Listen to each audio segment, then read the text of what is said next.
Hello, welcome back to Family Faith Foundations. My name is Megan Schultz and I'm the director of Detroit Family Life Ministry. And what that is a group of churches in Detroit that are committed to equipping, supporting, celebrating families, and helping them to share their faith at home. So this week we are going to be talking about family legacies. And an example, a story I'd like to share with you when it relates to this topic is about my great-grandma, Bessie. Her name was not actually Bessie, it was Edna, but she is one of my favorite relatives.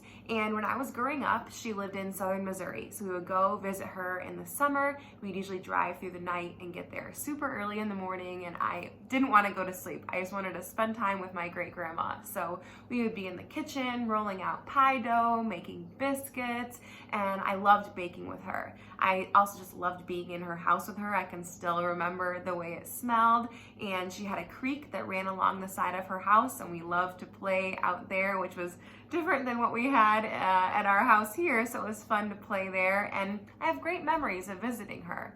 I also have a lot of her recipes that have been handed down to me. She made amazing peach cobbler, sweet rolls, cinnamon rolls, a lot of great recipes from her. She was an amazing baker.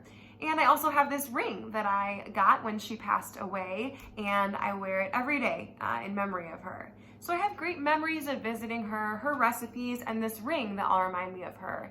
But the thing I remember the most about my great-grandmother was her faith. She had an amazing faith that she was known for in her community. Actually, the church that she attended after she passed away, they got new doors into the church and they commemorated those in her memory. She had such an impact that when people thought of the church, they thought of Grandma Bessie, and so they put those doors in so other people could know about her legacy.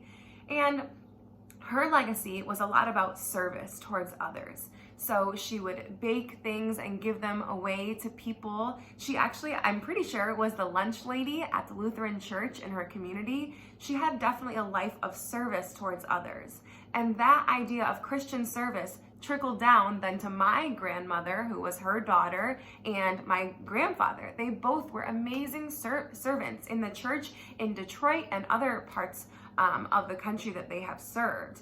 And then that idea trickled down to my dad, who is my grandmother's son, and my mom. They're also amazing servants to God in the church by teaching Bible studies, being active in our congregation, and then also putting the faith into me and my brother and sister. So that idea of Christian service has really impacted generations in our family and is a huge reason why I got into the work that I'm doing today, because I really wanted to continue serving others the way my family has done for generations.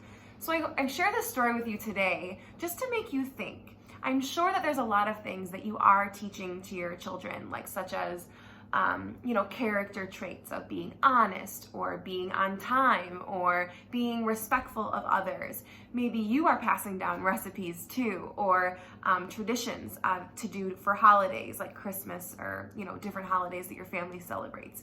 Maybe you sing a special song that people will remember you by, or I know me and my siblings will remember our dad for a lot of his famous phrases that he says. And those things are fun, and we naturally do those because we want people to remember us. But even more important than that is passing down your faith. Last week, we talked about Christian love and how it's different than worldly love.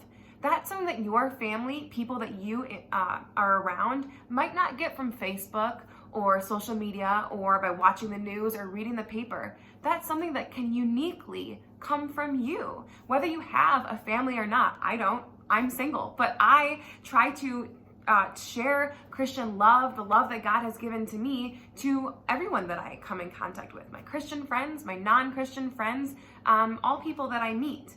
So that's something that you can leave as your legacy. They might not be related to me, but I'm sure my friends will remember me I hope my friends would remember me for showing the love that God has so graciously given to me by giving that to others. So I encourage you to think about what kind of a faith legacy you're passing on. Do you read the Bible with people that you're around? Do you pray? Do you talk about the faith? Really showing how the Bible and our daily life they intersect, they play off one another. What we read in the Bible should impact our daily life. It can be done in formal ways by having, big sit down meetings or something, but mostly it's done in informal ways by conversations around the dinner table or while you're driving in the car, while you're taking a walk. Really take use of those opportunities that God gives us to really impact future generations for His kingdom.